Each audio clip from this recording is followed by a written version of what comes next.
Hi guys, j'espère que vous allez bien.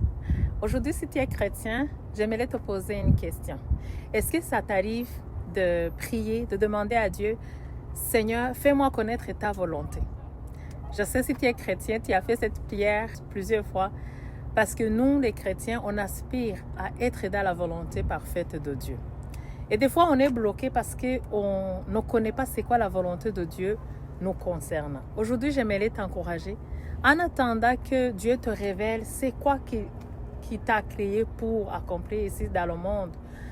Commence à obéir la volonté de Dieu qui se trouve dans la Bible. Par exemple, en Luc 19, verset 41, on nous montre la volonté de Dieu, le cœur de Dieu. La parole de Dieu nous parle et nous dit quand Jésus-Christ marchait autour de la ville de Jérusalem, il a pleuré. Pourquoi il a pleuré? Parce que cette ville vivait dans le péché. Il ne connaissait pas Dieu, il ne voulait pas connaître Dieu. Et comme Dieu aime que les gens se repentissent, vivent dans la justice, il a pleuré. Alors la volonté de Dieu pour toi et pour moi, c'est d'aller annoncer la bonne nouvelle. C'est de dire aux autres qu'il y a un Dieu qui peut les guérir, qu'il y a un Dieu qui peut briser le pouvoir du péché dans les vies, qu'il y a un Dieu qui restaure, qu'il y a un Dieu qui pardonne les péchés, qu'il y a un Dieu qui délivre, qu'il y a un Dieu qui bénit, qu'il y a un Dieu qui a des projets merveilleux pour nous. La plupart des gens sont désespérés, anxieux, déprimés, parce qu'ils ne connaissent pas que Dieu peut les aider. Et nous, les chrétiens, on a été appelés à annoncer les merveilles de Dieu. Alors, j'aimerais t'encourager aujourd'hui. Toi aussi, prends la décision d'obéir à cette volonté de Dieu, d'annoncer Dieu autour de toi.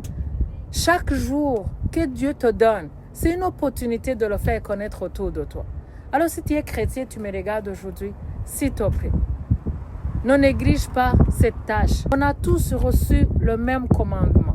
Aller dans les nations, prêcher la bonne nouvelle, annoncer le royaume de Dieu, annoncer l'amour de Dieu.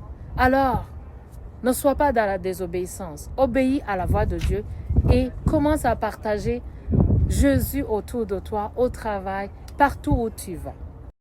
Alors, je sais que des fois, ça peut être intimidant de s'approcher des inconnus et de parler de Jésus.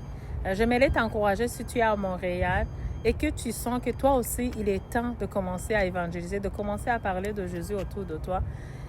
J'aimerais t'encourager à me contacter. Je sors pour l'évangélisation les samedis et les dimanches. Tu peux me faire signe et on va le faire ensemble. C'est une très belle journée.